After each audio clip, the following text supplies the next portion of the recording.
Tapi berdosa dijoloni Bapak ini. Alemo dijoloni kami Bapak. Ditolong di bagas nami. Tentang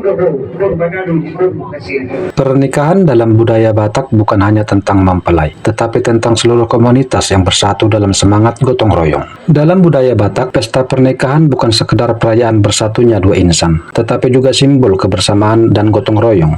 Salah satu tradisi yang selalu hadir dalam setiap pesta adalah marhobas. Marhobas adalah aktivitas untuk membantu mempersiapkan jalannya pesta.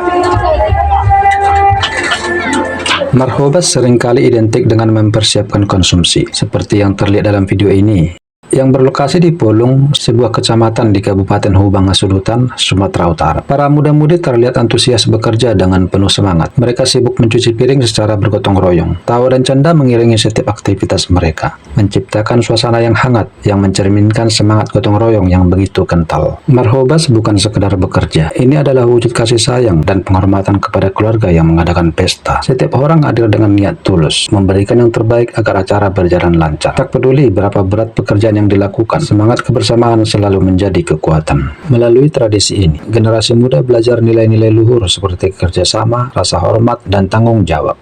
Marhobas menjadi pengingat bahwa budaya Batak selalu menempatkan kebersamaan di atas segalanya. Acara pernikahan pun bukan hanya menjadi momen bersatunya dua insan, tetapi cerminan harmoni seluruh keluarga besar yang bersatu dalam tradisi yang diwariskan dari generasi ke generasi.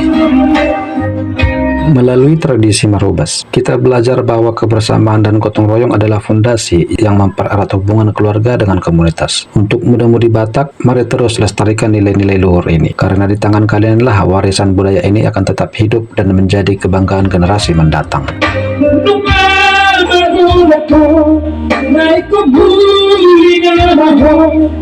Baru